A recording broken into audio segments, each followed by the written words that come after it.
Kan tidak semua dosen memiliki kemampuan Ah, berada di depan kamera. Nah, seperti apa mengatasinya ini? Inilah uniknya UT. Ya. UT itu dosennya itu Ah, ah. mau nggak mau memang dipacu untuk bisa menulis naskah itu tersebut. Satu menulis, Ya. kemudian kedua terus di Kedua, visualnya. depan kamera. Untuk seperti itu tuh kadang-kadang ya tim kan ada yang namanya tim penelah media. Ya, Dia akan coba membantu tim penulis mendampingi untuk menulis naskah itu sampai sesuai untuk layak diproduksi. Biasanya seperti itu, Pak. Makanya kan ada Berbagi cerita untuk saling inspirasi. YS Podcast. Assalamualaikum warahmatullahi wabarakatuh. Oke, jumpa lagi dengan YS Podcast. Kali ini saya kedatangan tamu istimewa. Ini orang-orang dari multimedia. Multimedianya UT Pusat. Ada apa dia ke UT Mataram? Nah, kita telusuri ini.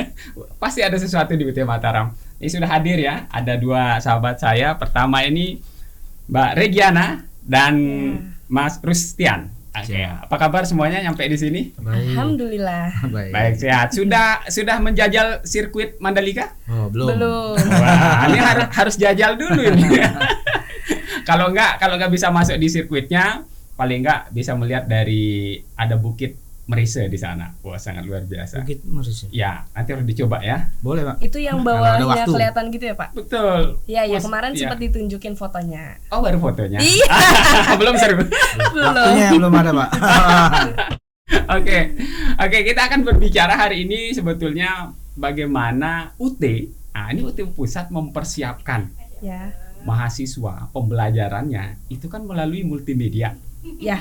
Nah, itu sudah lama kan, jauh sebelum COVID, kampus lain baru belajar ya. UT udah lama ya, selain menggunakan buku ya, tapi udah lama menggunakan materi pembelajaran berupa multimedia. Yap. Nah, ini saya tanya dulu nih Mbak Regiana di bidang apa di UT Pusat dan Mas Rustian di bidang apa? Ya.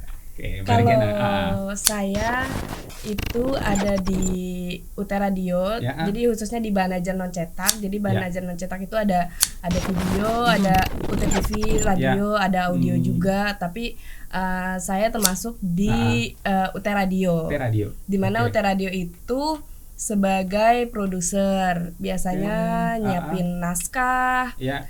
terus bikin rundown pertanyaan. Oke. Terus juga sebenarnya merangkap juga sih semuanya, operator juga untuk live streaming. Nah, ini orang Hampir multimedia sama itu. semuanya gitu. Multitasking. Ya. Multitasking, ini all in one ini ya.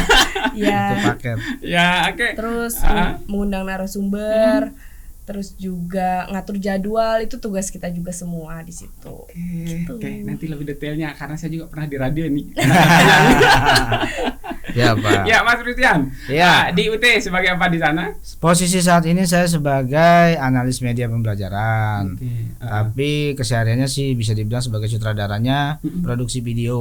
Iya. Oh, produksi video khusus di sana Produksi. ya. Karena kan UT itu punya bahan ajar non cetak. Selain Ya. modul itu ada non cetaknya. Betul. Yang sekarang pengembangannya ada dicetaknya itu mengarah ke digital. Digital. Oke, Digital. Nah, ya. di dalam digital itu nanti akan ada video-video Mm-mm. sebagai materi pengayaan, Pengayaan. gitu kan ya. Oke. Nanti video-video itu kami ada timnya sendiri yang membuat Oke. dan naskahnya sendiri Ya. dibuat Ah. dari pemateri seperti Ya. itu, Pak. Oke, nah ini kita masuk ke teknisnya dikit boleh ya? Boleh. Di radio. Ya. Ada lagunya itu. Di radio. Langsung nyambung semua. Iya dong. Kenapa asik belajar dari radio? Karena kan memang sejak periode masa jayanya radio nih, radio ini menjadi apa ya, pembelajaran yang sangat efektif pada masa itu. Karena kita dengar sandiwara radio. Iya, Nah, iya, iya. Pernah dengar radio sandiwara nggak dulu nih? Tapi zaman saya kayaknya enggak, Pak. Udah enggak ya? Beda generasi kita ya. Ya, baik, di radio itu kan mengarahkan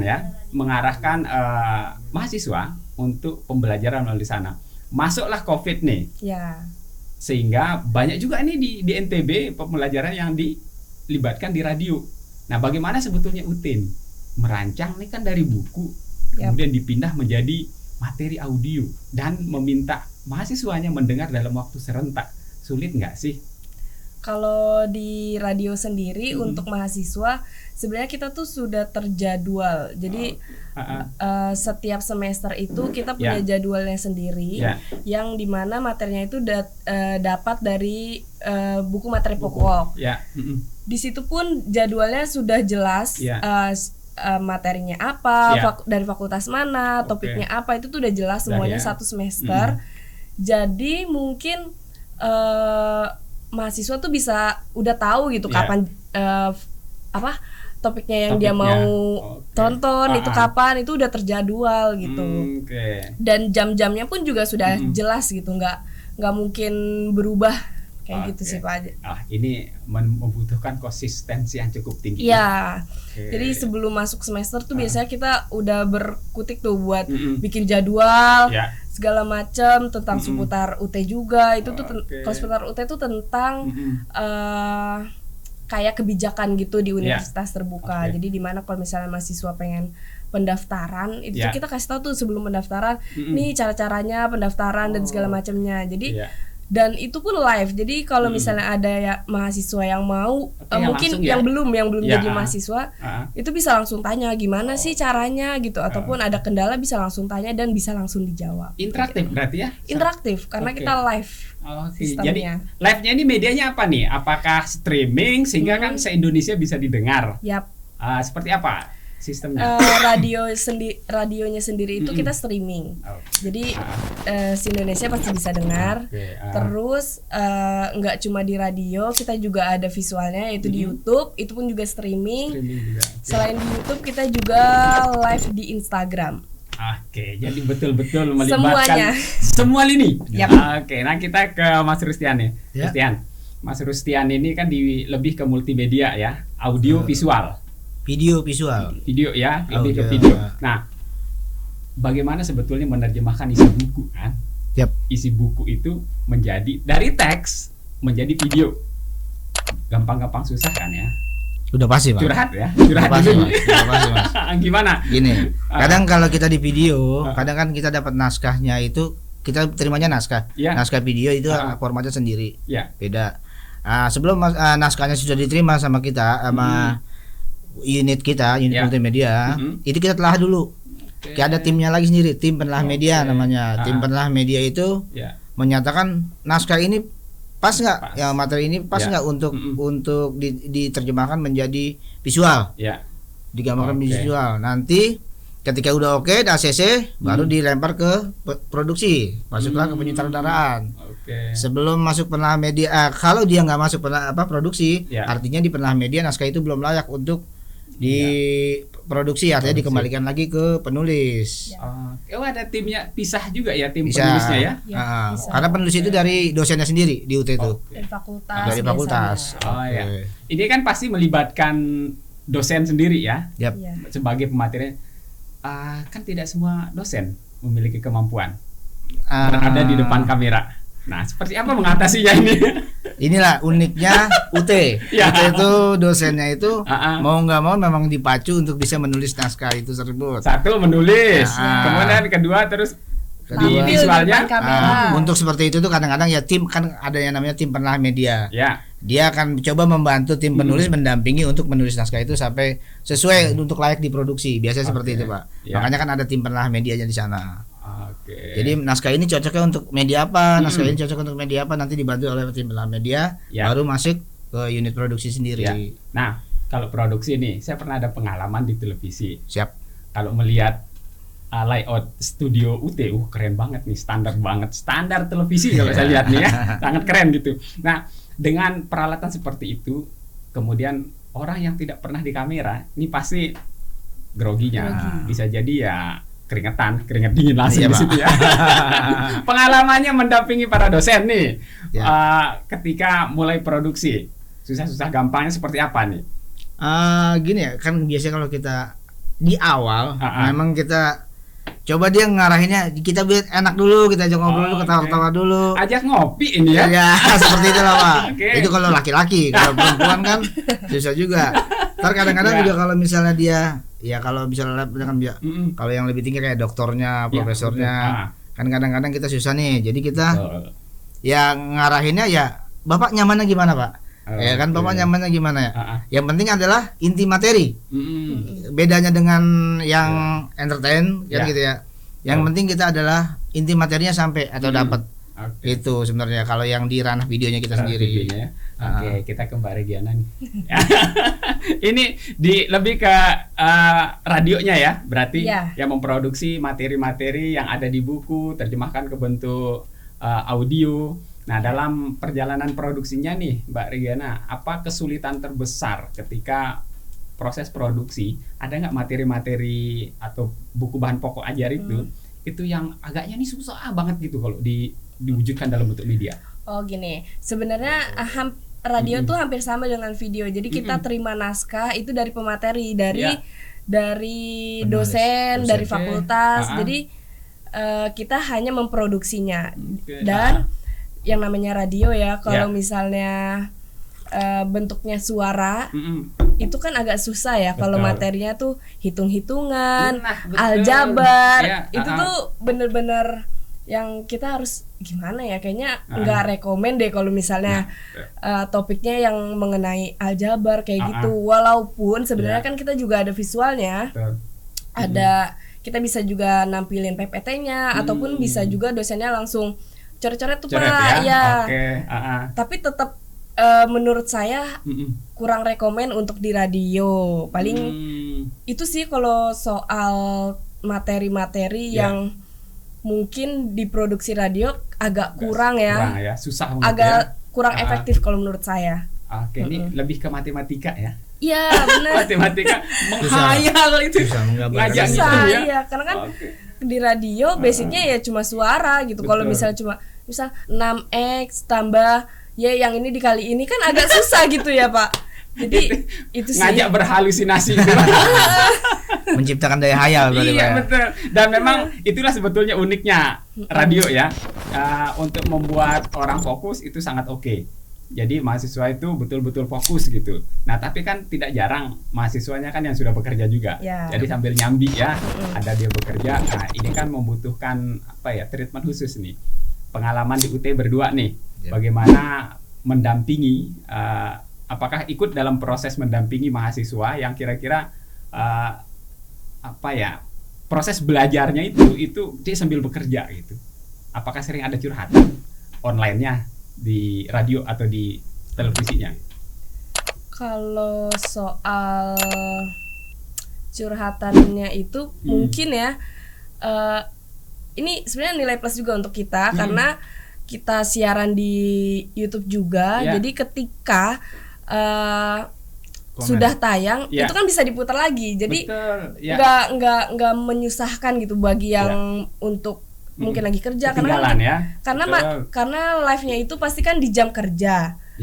Di jam kerja, sedangkan mahasiswa kita mungkin lebih banyak yang pekerja kan, dimana jamnya sama nih, sama-sama kerja kita.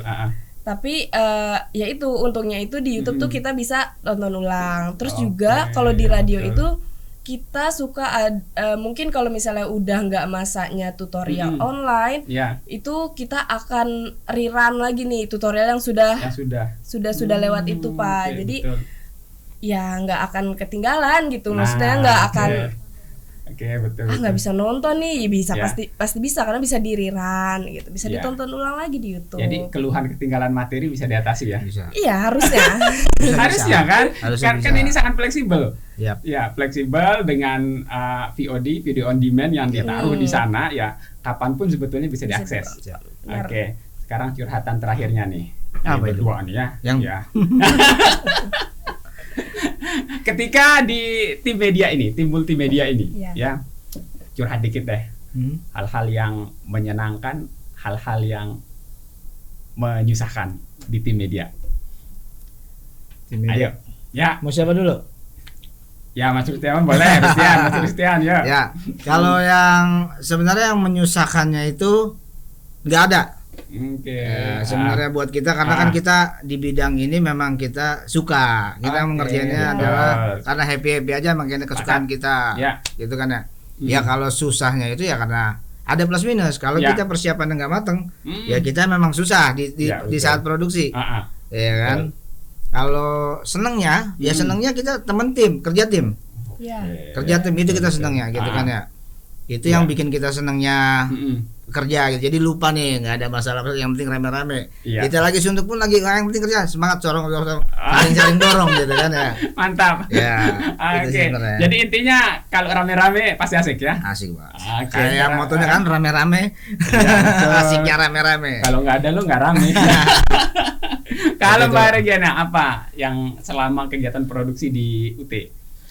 Mungkin ya kalau ya balik lagi kita semua kerja tim. Jadi ketika ada satu orang yang nggak masuk atau tugas dinas kayak saya sekarang ini, betul. Ya kita nggak akan kesusahan di sana karena semua bisa ngehandle walaupun cuma seorang bisa ngehandle untuk live streaming, bisa ngehandle buat bikin jadwal. Itu tuh kita semua kerja tim, itu yang bikin ya nggak akan ngerasa capek karena nggak ngerasa kerja sendirian gitu loh Pak.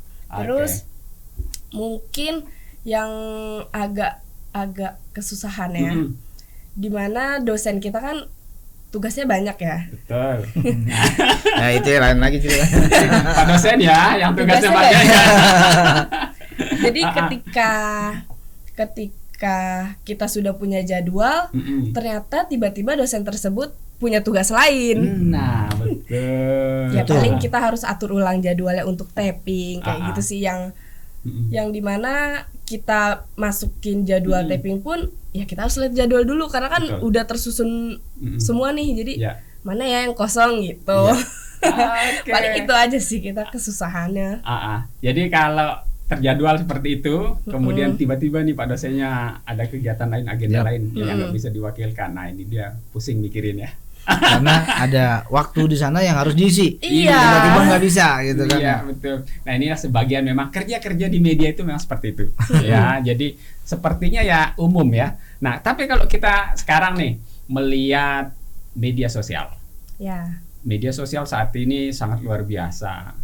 Yang terbaru TikTok beberapa tahun belakangan masuk sudah menggempur. Ya seniornya pada keder dibuat nih.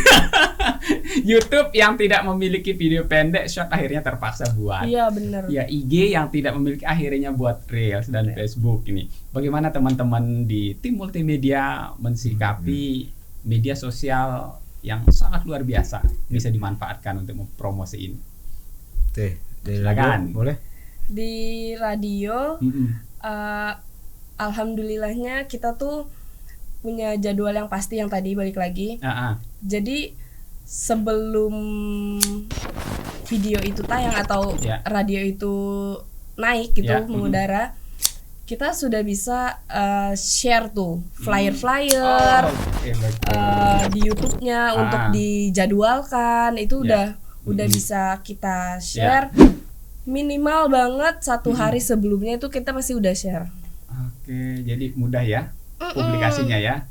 Apalagi sekarang Instagram itu walau dulu kan kalau story itu cuma 15 detik. Betul. Sekarang walaupun udah ada Reels, di story pun udah 1 menit sekarang. Jadi udah enak banget di mana-mana. Sangat mempermudah ya. Iya. Ini kalau yang di TV-nya nih Mas Rustian gimana nih? Kalau yang di video sih emang kebetulan kan kita, kalau dulu kan kita pakai CD medianya, sekarang kan udah kita pakai namanya UTTV. Semua ada di UTTV. Kalau misalnya untuk media sosial memang kita belum ada yang ke arah sana, tapi mungkin nanti dari manajemen emang memikirkan ke arah sana, gitu kan ya. Tapi memang ketika memang untuk iklan-iklan yang seperti flyer mungkin sama perlakuannya dengan radio, tapi kan kita belum punya yang namanya IG seperti UT Radio di UTTV-nya. UTTV-nya baru berdiri sendiri, YouTube UTTV aja. Jadi belum mengarah ke sana.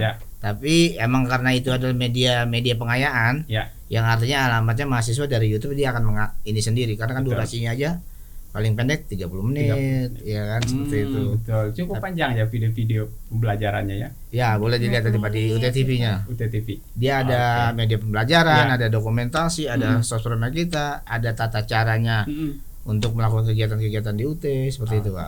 Jadi itu sebenarnya lengkap di UTTV itu untuk para mahasiswa juga sih sebenarnya. Untuk cari informasi dari UTTV sebenarnya udah cukup dibanding dia nanya ke ini. Ya, tapi kalau misalnya masih ada yang kurang boleh ditanyakan nanti ke adminnya atau ke ininya, nanti akan mungkin akan dibuatkan lagi. Ini sangat luar biasa nih para mahasiswa UT dimanapun berada. Karena kan UT di luar negeri juga kan. Iya, jadi udah skopnya udah bukan di Indonesia saja gitu. Dengan sistem betul-betul open, betul-betul terbuka untuk semua, ini diharapkan memang UT bisa menjangkau seluruh lapisan masyarakat. Sukses selalu untuk tim multimedia yang sudah mau berkunjung ke NTB ya, mau melihat kondisi media kita yang ada di NTB ya. Oke, harapan saya nih ke sini ya bukan hanya ke sana. Jangan lupa ke Mandalika, ke Sembalun dan lain-lain ya. Siapa? Harapan seperti itu. Ya, kita butuh cerita-cerita indah tentang NTB ya yang diceritakan kembali sehingga nanti banyak sahabat-sahabat yang kembali penasaran ke NTB ya, terutama di Pulau Lombok yang sangat luar biasa eksotis. Pulau Sumbawa tidak kalah ternyata, sangat banyak. Semoga teman-teman UT menikmati kunjungan yang ada di sini. Terima kasih. Salam untuk teman-teman semua yang ada di tim multimedia pusat ya di NTB. Insya Allah dengan Pak Sudarwo di sini semoga makin berjaya UT yang ada di Mataram ya. Oke, terima kasih kesempatannya sudah mampir di YS Podcast, sudah berbagi cerita. Oke, sahabat YS Podcast semua, demikian yang bisa saya bahas. Semoga bermanfaat, terutama untuk seluruh mahasiswa UT dan yang mau mendaftar di UT. Sistem multimedianya sangat canggih. Tadi udah dijelaskan. Mahasiswa semestinya nggak bisa dikatakan ketinggalan informasi karena semua sudah disediakan. Sampai ketemu di materi-materi berikutnya. Assalamualaikum warahmatullahi wabarakatuh. Waalaikumsalam warahmatullahi wabarakatuh. Berbagi cerita untuk saling inspirasi. YS Podcast.